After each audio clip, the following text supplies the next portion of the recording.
நம்மளை சுற்றி இருக்கவங்கலாம் அமைதியாக இருக்கிறாங்க அப்படின்றதுக்காக எல்லாருமே நமக்கு ஆதரவாக இருக்காங்க நீங்கள் நினச்சிடவே கூடாது. திரும்ப சொல்கிறேன், நம்ம சுற்றி இருக்கவங்களாம் அமைதியாக இருக்காங்கன்றதுக்காக நம்மளுக்கு எல்லாம் ஆதரவாக இருக்காங்கன்னு மட்டும் நீங்கள் ஒரு நாள் நினைக்கக்கூடாது. சில பேர் அமைதியாக இருப்பாங்க, எது வரைக்கும் கேட்டிங்கன்னா பிரச்சனை வர்ற வரைக்கும் அமைதியாக இருப்பாங்க. அவங்க மனசளவில் வந்து உங்களை பழி தீக்கணும், உங்கள் வீழ்ச்சியை அவங்க பார்க்கணுன்னே கங்கணம் கட்ட உட்காந்துருக்காங்க. ஏன்னா கர்த்தர் உங்களுக்கு கொடுத்த உயர்வு, கர்த்தர் உங்களுக்கு கொடுத்த மேன்மை, கர்த்தர் உங்களுக்கு கொடுத்த மகிமையை பார்த்துட்டு அவங்களால பொறுத்து கொள்ள முடியாமல் அமைதியாக வாய் மூட்டை உட்காந்துருக்காங்க. But they're waiting for an opportunity. ஒரு நாள் இவனுக்கு பிரச்சனை வரும், அப்போ நான் என்ன யாருன்னு காமிக்கிறேன். எஸ், சம்டைம்ஸ் லைஃப்ல வந்து சில ப்ராப்ளம்ஸ் வருது, சில தான் நல்லது. ஏன் தெரியுமா? சில பிரச்சனை வரும்போது தான் அவருடைய உண்மையான வண்ணம் என்னன்னு வெளியே தெரியும். The true colors of some people will come out when you go through problems.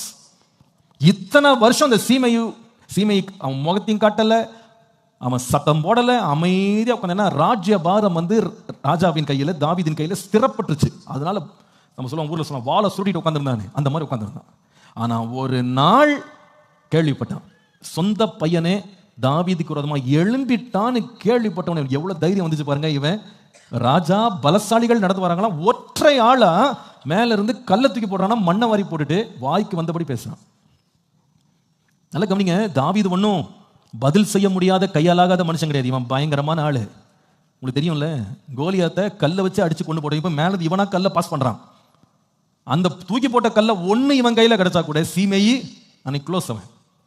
ஆனா நடக்கிறது என்னன்னு பாத்தீங்கன்னா, இந்த abusive words when it is hurled against him, தனக்கு விரோதமாக இந்த வார்த்தைகள் அவனுக்கு வந்தபோது தாவீது என்ன செய்யணும்னு சொன்னா, அமைதியா போயிட்டான். He did not even speak. ஆனா அபிசாய் துடிக்கிறான், கொன்று போடலாம், இதை ஃபினிஷ் பண்ணலாம். உங்களுக்கு ரொம்ப அன்பா சொல்கிறேன், நாம அடிமைத்தனத்துல போய் சிக்காம இருக்கிறதுக்கு பிசாசு நமக்கு முன்பாக எழுப்புகிற இந்த தூஷண வார்த்தை இருக்கு பாருங்க, அதுல வந்து நீங்க பலி ஆயிடவே கூடாது. இது வந்து ஒரு ட்ராப். ஒருத்தர் நம்மளை வந்து செய்யாத குற்றங்களை செய்ததாக நம்மளை வந்து ரொம்ப கேவலமா பேசும்போது, தூஷணமா பேசும்போது, நம்ம அமைதியா போனா நம்ம விடுதலையா வாழலாம். அந்த தூஷணத்துக்கு நீங்க பதில் சொல்ல இறங்கிட்டீங்க, அந்த வலையில நீங்க சிக்கிடுவீங்க. தாவீது என்ன பதில் சொன்னா தெரியுமாங்க? ஏங்க, கர்த்தர் அவனை தூஷிக்க முடி வச்சிருக்காங்க, தூஷிட்டு போட்டு விடு, நம்ம போலாம், நமக்கு இந்த வேலை வேண்டாம், நம்ம எல்லாம் பதில் சொல்ல வேண்டிய அவசியமே இல்லை, நம்ம வேலையை பார்த்துட்டு நம்ம போயிட்டே இருக்கலாம்.